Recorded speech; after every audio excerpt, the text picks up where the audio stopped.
Hello everyone. Today's story is absolutely chilling. Imagine giving birth while a Category 4 hurricane is destroying everything around you. 200 kilometers per hour winds, no power, no communication, no help, and a baby deciding to be born in the middle of chaos. This is the story of Rachel and Thomas, and I guarantee you won't forget this story anytime soon. Stay with me. Rachel Monroe was 37 weeks pregnant when the warnings began.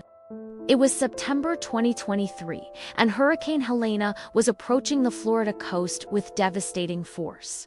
Category 4. Winds of 215 kilometers per hour. One of the most dangerous storms in recent years. Rachel and Thomas lived in a house in the coastal region of Tampa when the mandatory evacuation alert was issued. They had two options: go to a crowded public shelter or stay at Rachel's in-laws' house, who lived 40 minutes inland in an area considered safer. Rachel says, "I was feeling fine, no signs of labor. The doctor had said that little Lily would probably only be born in 3 weeks. So we thought we'd be safe at my in-laws' house." On Friday, September 22nd, at 2 p.m., they grabbed their emergency bag, important documents, and went to Thomas's parents' house. The forecast was that the hurricane would hit the region in the early hours of Saturday morning. But what no one expected was that Helena would intensify even more and change its path slightly, passing exactly through the area where the family was. Saturday, 10:30 p.m., the hurricane arrived with total fury. The sound was deafening. It sounded like a freight train passing over the house. The windows vibrated, the whole house shook. Rachel, Thomas, and the in-laws were in the central hallway of the house, the safest place, with mattresses protecting the doors. And then, at 11:15 p.m., the power went out. Total darkness. The emergency generator turned on, but Rachel felt something different. Rachel says, "I felt pain in my back, strong, and I thought, no, it can't be now, please, not now," but it was. Every 15 minutes, another contraction came. Thomas tried calling 911, but the lines were all congested. No ambulances were going out during the hurricane. It was impossible. All emergency services were suspended until the hurricane passed. Thomas says, "I looked out the window and it was chaos. Trees falling, debris flying, water rising rapidly, and my wife going into labor. It was the scariest moment of my life." Midnight, the hurricane was at peak intensity, and Rachel's contractions were coming. The generator failed. They were left with only flashlights and cell phone light. Thomas's mother, Margaret, who was a retired nurse, took command. She got clean towels, water boiled on the gas stove, and began preparing the hallway for an emergency home birth. Margaret says, "I had never delivered a baby alone. I worked in cardiology, but I knew the basics from my training, and at that moment, I needed to be strong for Rachel." Outside, the sound was terrifying. Glass breaking, metal structures flying, car alarms going off. Inside the house, Rachel struggled against the pain of contractions while the world literally collapsed around her.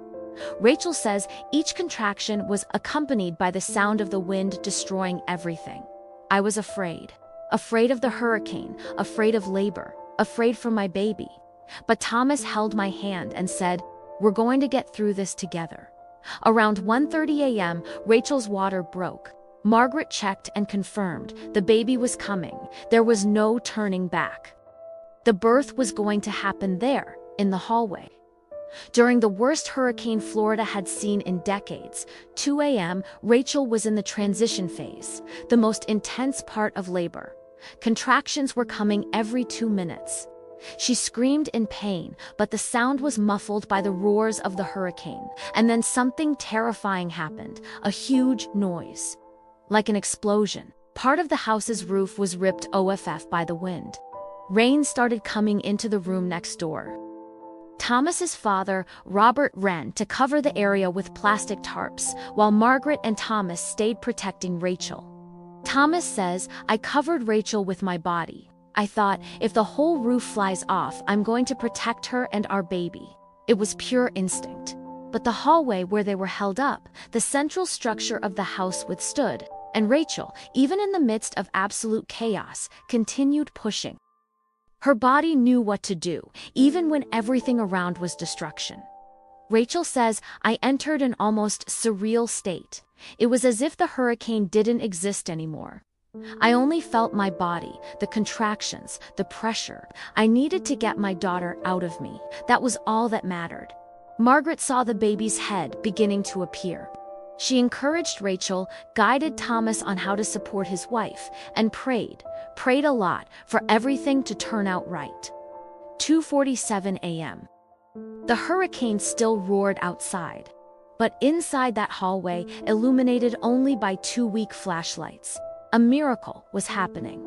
With one last superhuman effort, Rachel pushed and Margaret caught. Amid the chaos, the destruction, the fear, Lily Grace Monroe was born. Margaret says, "I held that little baby in my arms, and she cried. A strong, healthy, beautiful cry. And I cried too. We all cried." In the middle of that horrible storm, a new life had arrived. Thomas cut the umbilical cord with sterilized scissors. Margaret cleaned the baby, checked the vital signs. Everything was fine. Lily was perfect. 6.8 pounds of pure miracle, Rachel says, when they placed her on my chest. The sound of the hurricane simply disappeared from my mind. I only saw that perfect little face, those little eyes looking at me. My daughter had been born during the worst possible moment, but she was here, safe and sound. They covered Rachel and Lily with clean blankets. Margaret continued monitoring them both. And outside, slowly, the hurricane was beginning to lose strength. The worst had passed. Dawn broke. The hurricane had passed, but left a trail of massive destruction. Fallen trees everywhere, downed power lines, roofless houses, flooded streets. Thomas's parents' house had lost part of the roof, but the main structure held. Around 8 a.m., the emergency lines came back online. Thomas managed to call 911. An ambulance arrived 2 hours later, navigating roads blocked by debris. Paramedics says, "When we arrived and saw the mother and baby healthy after a birth during a Category 4 hurricane, it was unbelievable." This family is made of steel.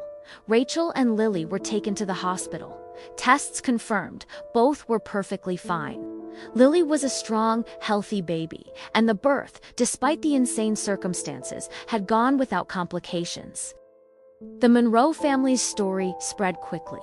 Local newspapers, then national ones, covered the case. Baby born during Category 4 hurricane. Miracle amid the storm. The girl who came into the world defying nature. Today, more than a year later, Rachel, Thomas, and Lily are doing well. They rebuilt Thomas's parents' house. Margaret says that night changed her life forever. Rachel says, "People ask me if it was traumatic. And I say, it was terrifying, it was intense, it was the hardest moment of my life. But it was also when I discovered how strong I am, how strong we all are when we need to be." Thomas says Lily doesn't know yet, but she already came into the world, showing she's a warrior. She was born amid chaos and came out victorious. That defines who she is.